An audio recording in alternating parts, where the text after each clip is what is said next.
Hi, I'm Jesse with Mastercam, and today I want to show you the Add History function inside of Mastercam 2020. In previous versions of Mastercam, Add History was called Find Features. The name was changed for Mastercam 2020 due to the additional functionality that I will be covering over the next few minutes. For this example, I'll be working with this model of a chain guard. It was created in a separate CAD system and then imported into Mastercam along with the fixture. When a solid is imported like this, it comes into Mastercam as a brick solid. What this means is that the solid body has no history, so all the features of the solid, such as holes, fillets, chamfers, or bosses, are not displayed in the Solids Manager as separate operations that can be adjusted as needed. If I had a complex solid that was modeled in Mastercam, and I used the Remove Solid History function, the solid would be converted into a brick, just like our imported solids. Now, I can use Add History to make features of a brick solid into editable operations in the Solids History tree.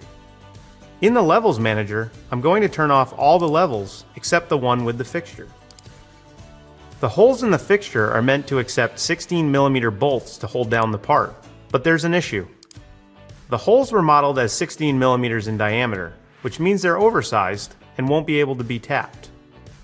Additionally, there has been a change to how the fixturing is going to be used, so I need to increase the diameter of the counterbore while decreasing its depth.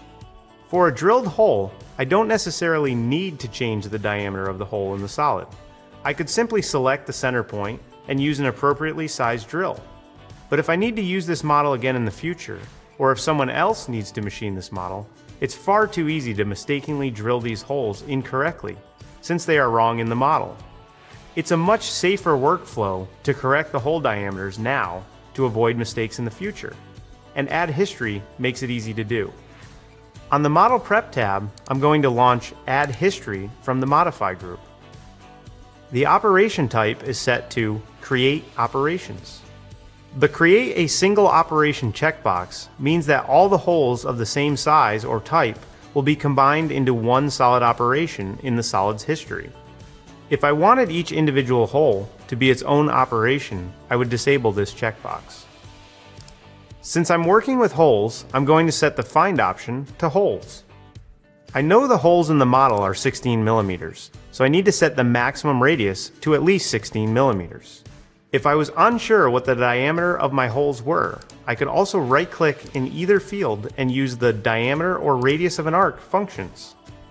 Being able to set a range for the hole radii to be detected is especially helpful when you're working on a solid that has a very large number of holes. I can now click OK, and Mastercam will display a report showing how many holes were detected in the solid. If I go to the Solids Manager, I can see that the solid operations have been added to the original solid. At this point, I can modify these features just like I would if I were working on a solid that was originally created in Mastercam. By double-clicking on the solid operation for the 3 bolt holes, the solid hole dialog is opened. I can change the diameter to the correct value, and my change is displayed in real time in the graphics window. After I close the hole dialog, I just need to go to the Solids Manager and click Regenerate. Next, I'm going to modify the counterbore. I can set the diameter, counterbore diameter, and counterbore depth to the sizes I need, close the dialog, and regenerate the solid. Back in the Levels Manager, I can turn the level for the chain guard model back on and confirm that the holes are now the proper size. Being able to add history back into a solid like this fixture means that any design changes in the future are much easier to adjust for, which saves a lot of time. This was a simple demonstration, but I'm sure you can appreciate how powerful this functionality would be with a large aerospace or automotive part that could have hundreds or even thousands of holes in need of modification.